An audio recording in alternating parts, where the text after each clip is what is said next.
Hey everyone, welcome back to The Tent, your place for politics, policy, and progress. I'm Daniela Gibbs-Leger. And I'm Colin Seaberger. Daniela, we are in the thick of summer in DC. We are, and it's not even technically summer yet. So, I'm really not loving this June heat wave. It's true. It's true.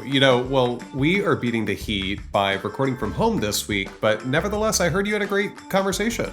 I did. I spoke with Raquel Willis about Juneteenth, pride, and the fight to protect our rights and freedoms from those right-wing extremists that are hell-bent on ripping them away. Certainly timely topics to be diving into, but before we get to them, of course, we've got to get to some news. We do. And speaking of the heat, I actually want to discuss this week's record breaking temperatures. Parts of the Midwest and Northeast US have experienced heat domes that drove temperatures up significantly from their usual averages this time of year. And it is scary, but unfortunately, it's not unprecedented. Heat waves spurred by climate change are becoming more frequent, lasting longer, and they're more intense. July 2023 was the hottest month ever recorded. And forecasters predict the next few months of summer will continue to bring above average heat. Extreme heat events can cause dire health consequences like heat cramps, exhaustion, and heat stroke. Last year, a Center for American Progress analysis showed that healthcare costs from these conditions could cost the US $1 billion a year. That's 1 billion with a B. But for American workers, these economic and healthcare costs could be felt even worse. A new analysis from the Center for American Progress recently explored the added risks that extreme heat poses for workers, whether that's occupational injuries like burns or falls from dizziness, or exacerbation of pre existing conditions like asthma, kidney disease, or heart disease. These complications also have economic impacts, including decreased productivity, increased healthcare costs, and threats to their financial stability. Yeah, you're totally right. This analysis really makes clear that, of course, while we need to continue to tackle the long term progression of climate change in this country and around the globe, we also need to be taking steps to protect workers from, those devastating climate impacts that we're already experiencing. Because while extreme heat can exacerbate other conditions, as you mentioned, it's really hard to get an accurate count of just how many workers die each year as a direct result of working outdoors in these dangerous temperatures. And because they are working in facilities without sufficient cooling. But some researchers estimate that annual number could be in the thousands. And of course, the risks are greatest for those who, are already facing, inequities on the job. I'm talking, of course, about America's lowest paid workers who have 5 times as many heat related injuries as its highest paid workers. From 2010 to 2011, Latinos comprised 1/3 of all worker heat fatalities. Wow. Hispanic, Black, and Native Hawaiian or Pacific Islander workers, as well as non citizen immigrants, also face increasing threats. And even when extreme heat doesn't kill, it's a massively damaging, economically speaking. Of course, I'm talking about the productivity of workers and businesses.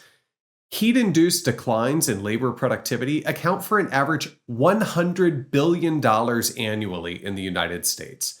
And experts project those losses could, reach 200 billion by 2030 and 500 billion. That's $500 billion by 2050.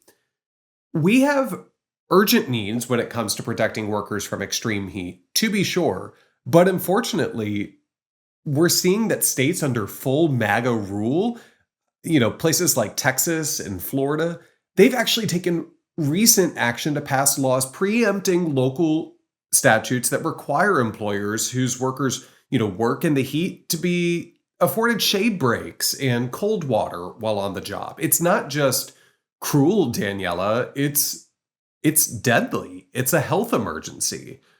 We need federal and state governments to accelerate and really expand their efforts to protect workers facing extreme heat, including, quickly adopting a federal heat standard. And while they're rolling out heat mitigation efforts, they need to focus on the workers that need them most, namely, again, low income workers, Latino, Black workers, immigrant workers in the most vulnerable occupations. And of course, we need to continue to implement long-term steps to fight climate change, like transitioning to clean energy, which will help reduce these risks in the long term.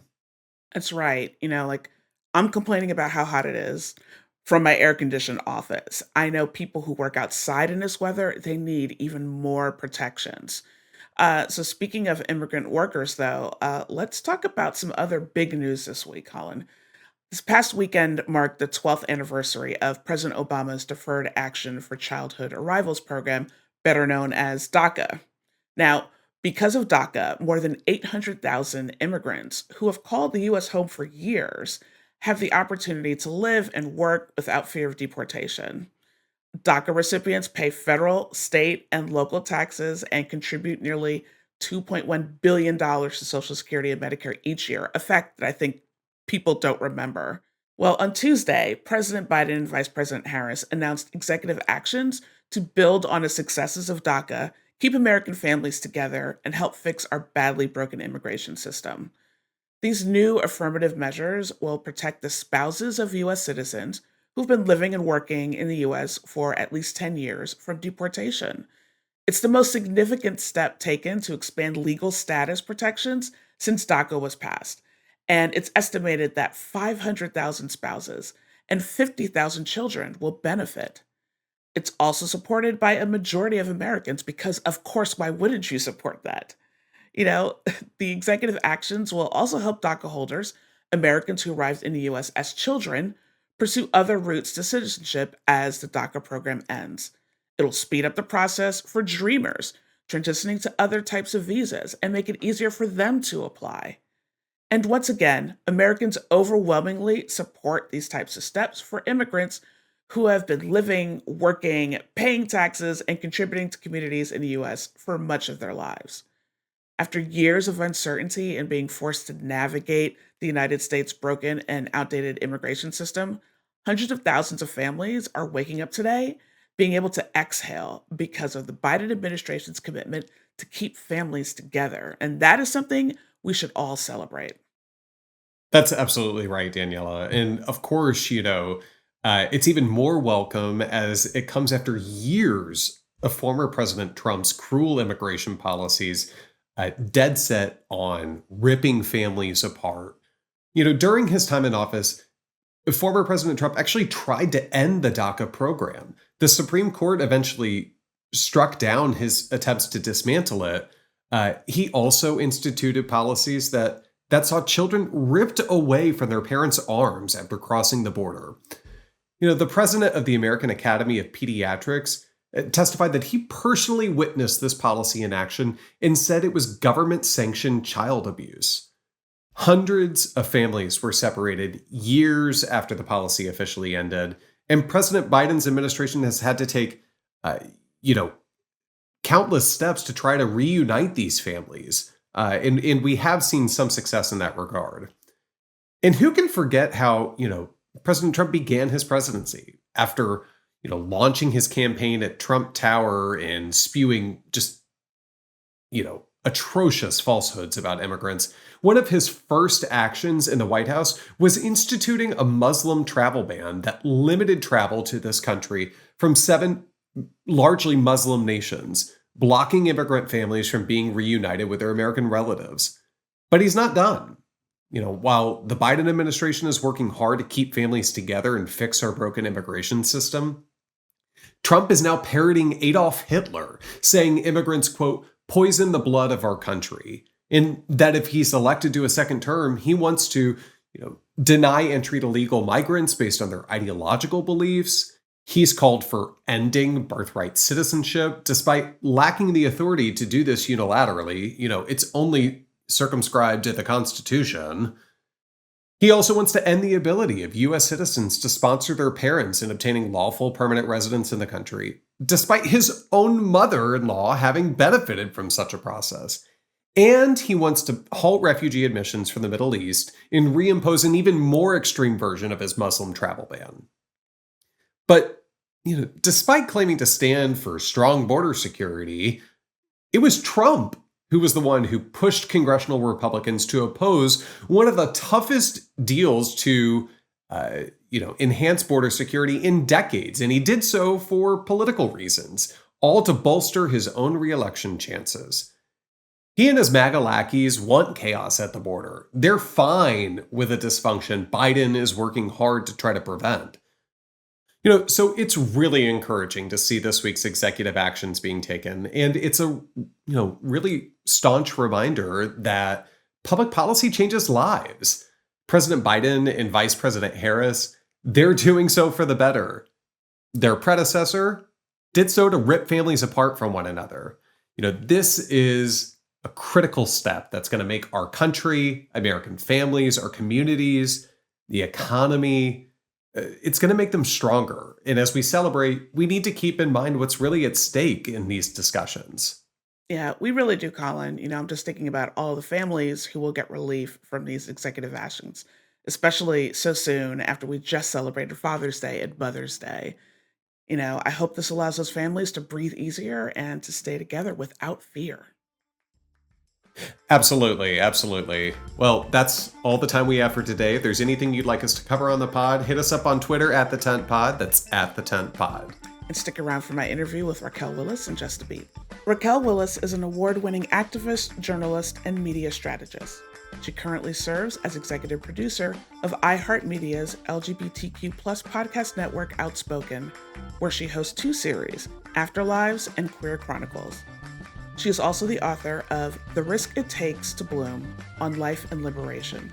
She previously held leadership roles at the Ms. Foundation for Women, Out Magazine, and Transgender Law Center.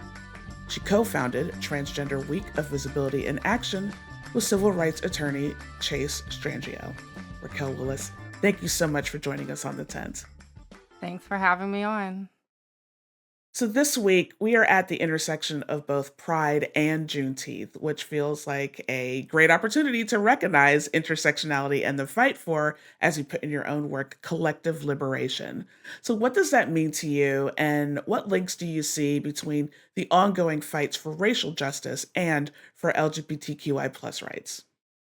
Yes, well, that's a good question. I think some of us have been jokingly saying this is Pride-teenth week, um, to nod to that intersection. Well, for me as a Black trans woman, it's important to kind of contextualize my story. I think oftentimes being trans is kind of the experience that takes precedence when people know of my work and of my journey. But I'm also someone who is a descendant of enslaved Africans, in the US. And I'm from Augusta, Georgia. My people have been in the Georgia, South Carolina area for 200 years at least. And so I have strong ties there. And for me, it's always important that we talk about the way that marginalization for one group is connected to marginalization for all groups. So I can't talk about the history of being Black in this country without talking about how we have been restricted and criminalized in so many ways, told that we shouldn't exist. And similarly, as a queer and trans person, there is a strong and long history of criminalization within our community. You don't have Pride Month without discussing the Stonewall riots of 1969, which was a queer militant uprising against the New York Police Department because people were being criminalized around not wearing enough articles of clothing that corresponded with the gender that they were assigned at birth, right? And so even when we're talking about what cisgender, gay, and lesbian and queer people are experiencing in terms of homophobia, you can't talk about that without talking about how gender expectations continue to reign supreme in our society. Mhm. An issue that touches both of these fights is the recent swell of book bans and curriculum bans throughout the country. But it seems like the tide might be turning. We saw voters reject book banning candidates in key school board elections in 2023. And we even saw the Oklahoma Supreme Court strike down that state's book ban recently. So what is the status of these book and curriculum bans, and how can we try to reverse the damage that's been done by attempts to rewrite history and erase Black, LGBTQI plus, and other marginalized narratives from schools? Well, much of my work is focused on the cultural changes that need to happen. And I think oftentimes we forget that just because things have been happening legislatively, that doesn't mean that culturally our people are there. And when I say our people, I believe in this kind of larger collection of folks who believe in collective liberation. With the book bans and the curriculum bans, I think that we need to have more of a discussion around the connection between how the history, for instance, of Black people and Indigenous folks within this country is trying to be wiped away, just like the history of LGBTQ plus folks. And let's be clear, our educational systems writ large have not been great on making sure that our young people and our students are getting a nuanced understanding of U.S. history, right? There's still a Not at lot all. of hegemony, there's still a lot of white supremacy and patriarchy and how these stories are told. I think overwhelmingly, though, the American public wants richer dialogues around history. And I think what happens is there's a lot of misinformation and disinformation from conservatives, from the alt right around what the sharing of that history actually looks like. And I think voters overall are waking up to those ploys to use incorrect information to pit groups on the margins against each other. But I do think that, in a year when, of course, we are facing a presidential election, folks have to remember that these down ballot races matter, right? So just as much as you care about who gets into the Oval Office, you need to be caring about who is in leadership on your school boards. And if you are a person of conscience, you need to be maybe putting your hat in the ring for leadership as well, right? Because I think a lot of times people feel disempowered around that too. That is 100% right. At the same time that all this is going on, we're seeing extreme right wing courts really trying to gut racial equity work, from the Supreme Court's ruling last year on affirmative action to the Mm. recent case in your home state of Georgia, where the 11th Circuit ruled that a grant program called the Fearless Fund, which supported small businesses owned by Black women, was, in their view, illegal. Can you talk about the impacts of rulings and like these and what they have on racial inequities and why we need more, not fewer policies and programs that level the playing field in our education system and economy? Well, this is, a central argument, I think, of conservatives in this country is that there are other groups that are taking away the rights of who they consider to be true Americans, right? Or people who are more deserving of humanity than others. Oftentimes, conservatives are speaking to what they consider to be, working white class sorry, white working class folks. And they are using this kind of rehashed notion throughout the history of this country of of these other folks coming in and taking opportunities from you. If it's not immigrants and black and brown immigrants, let's be very clear, Hmm. then Hmm. it's the black and brown folks who are already here and have been here for generations. And so we see that in these attacks on diversity, equity, and inclusion. And they've kind of collapsed anything that speaks to a marginalized experience under that label. Right. And so we're seeing that, right, with the Fearless Fund, this kind of idea of a sort of reverse discrimination that if Black women can have this fund that supports Black women, or Black folks have this fund that supports Black creators and prioritizes Black creators, then that means something must be taken from the white working class. And I think that that is such a disgusting thing because we know overwhelmingly it's the folks pushing this rhetoric that are actually taking opportunities away from the working class of all racial and ethnic Right. backgrounds, right?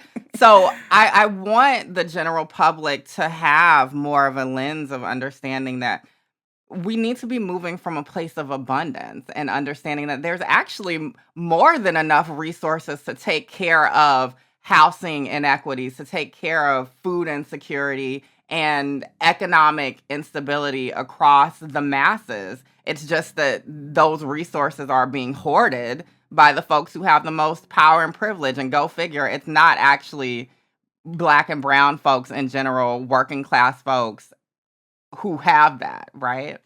Yeah, they push this narrative of scarcity, right? There's only one pie, and if somebody takes a piece of it, somehow, they're taking a piece of your pie, when in Mhm. reality, we can make more pie, but, that doesn't work for, what they're trying to do.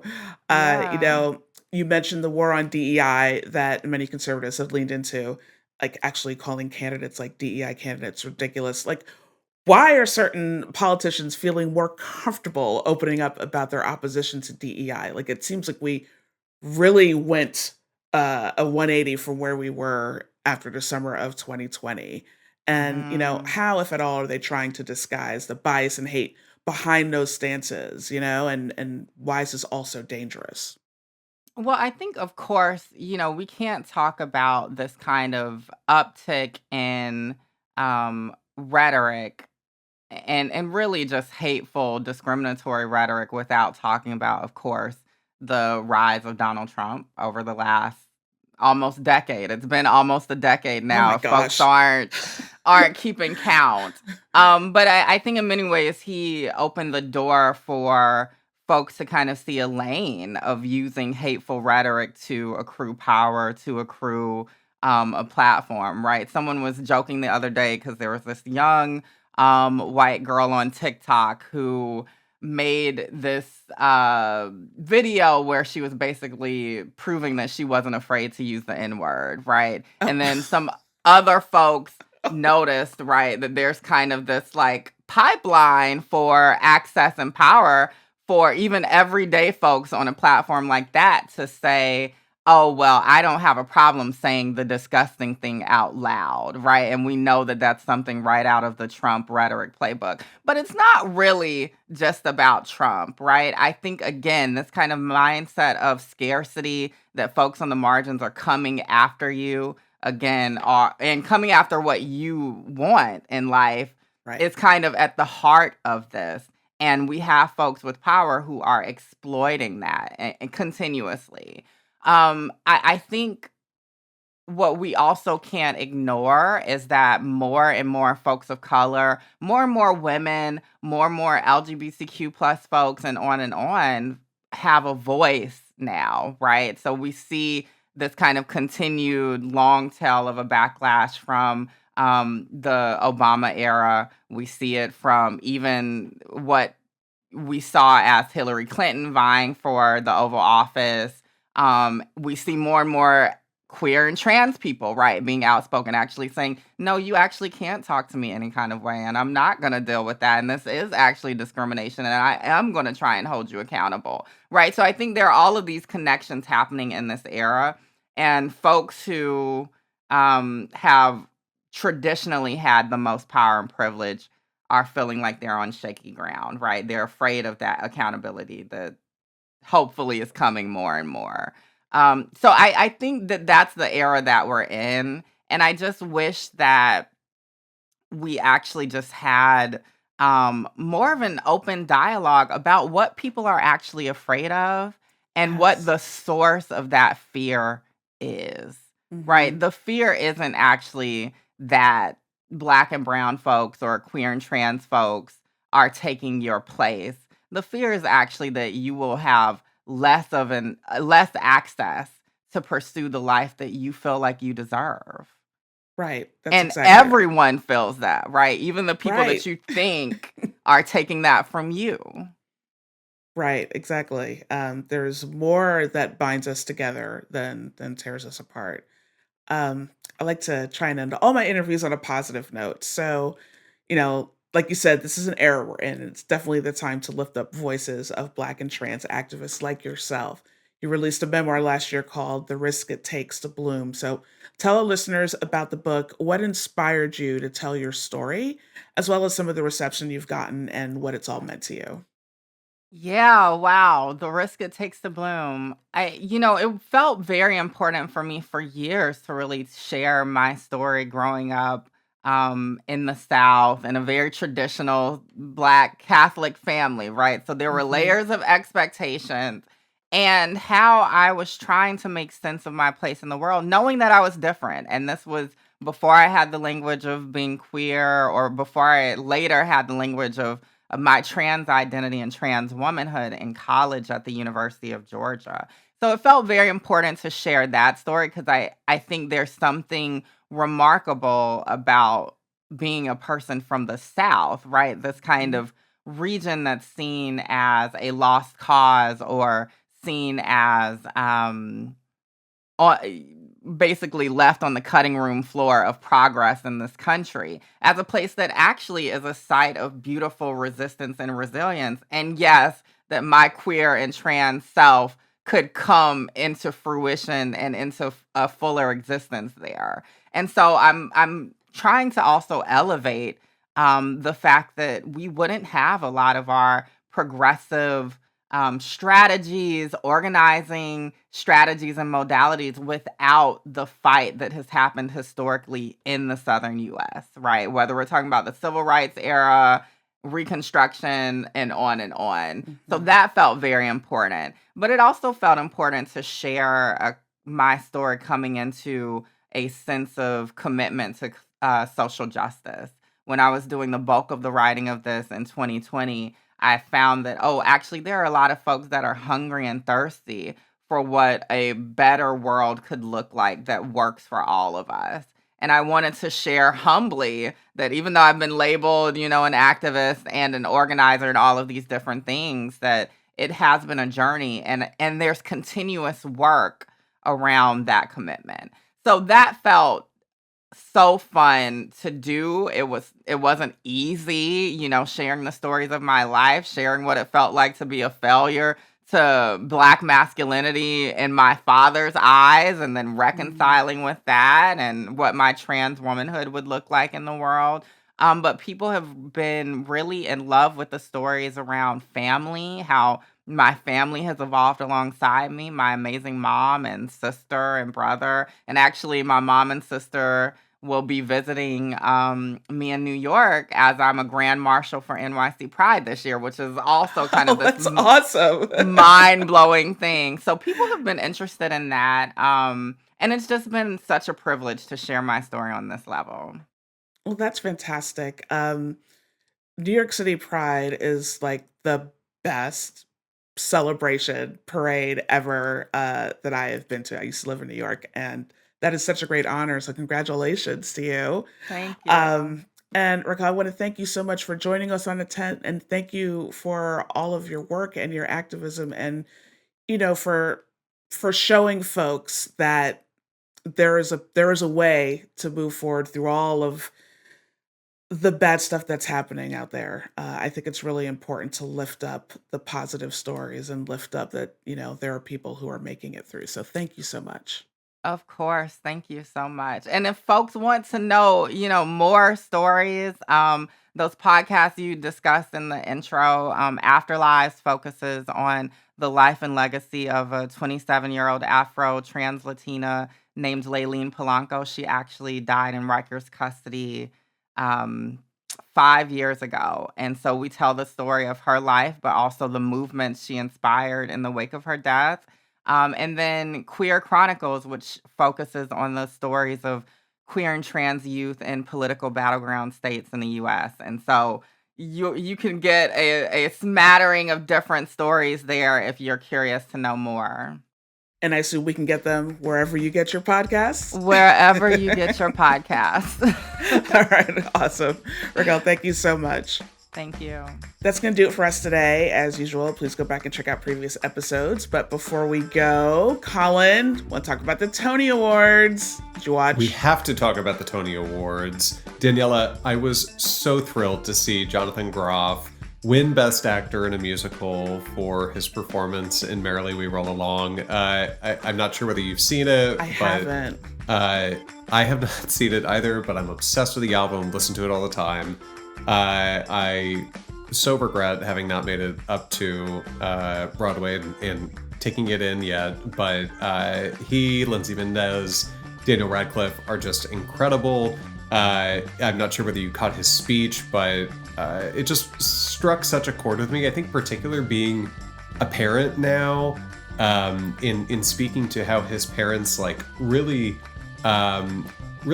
harbored his passions and really embraced that part of him. I thought that was just such a beautiful message and really inspiring to so many young people who are trying to find themselves in the tumultuous times that we live in. I agree. I love Jonathan Groff. I think he's so amazing and he's so talented and he's so adorable. He's so adorable. He's so cute. He was the best King George in Hamilton. But I always love the Tonys, even when and usually I haven't seen the plays because I don't get up to Broadway that often. But even when I've seen none of them or I know nothing about them, there is something about that production, that award show, that it just feels so energetic and authentic and the artistry, right? Like you're really celebrating the craft, and they are so supportive of each other. Like there's just nothing like theater community, and I love it. I just think it's so wonderful and great.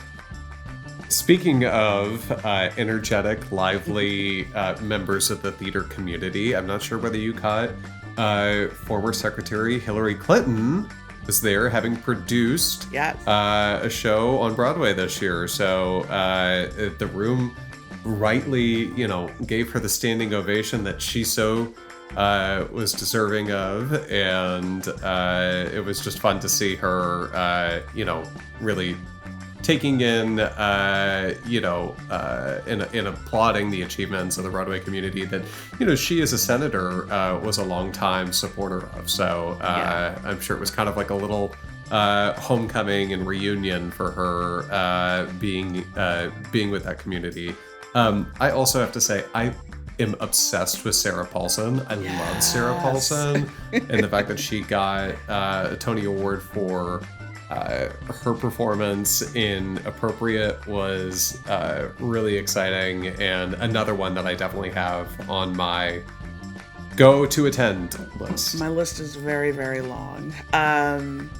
Same. I was trying to think of a clever transition from list to talking about Taylor Swift, but I can't think of one. So let's just talk about the fact that she announced that her tour is coming to an end at the end of this year, Colin.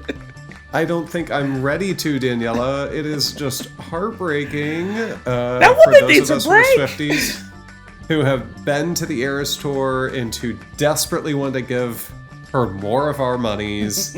I am, I'm so excited for her because this has really been her life's passion project for the last 2 years. And, everybody deserves to catch a break every now and then. Yes. And you never know. She may have some other things that she needs to attend to next year, some nuptials or something. So we will see what 2025 brings our dear Miss Taylor Allison Swift. I think she is so talented, and I think the fact that she added on a whole nother era in the middle of her tour, that's a lot. And I don't think people are speaking about how incredible that is and how much hard work goes into preparing for that in the middle of your tour. That's bonkers. Daniela said, "Speak now." I, for one, can't wait to see more of her and Travis together because I like how mad the two of them as a couple make a lot of people. So that'll be exciting for me.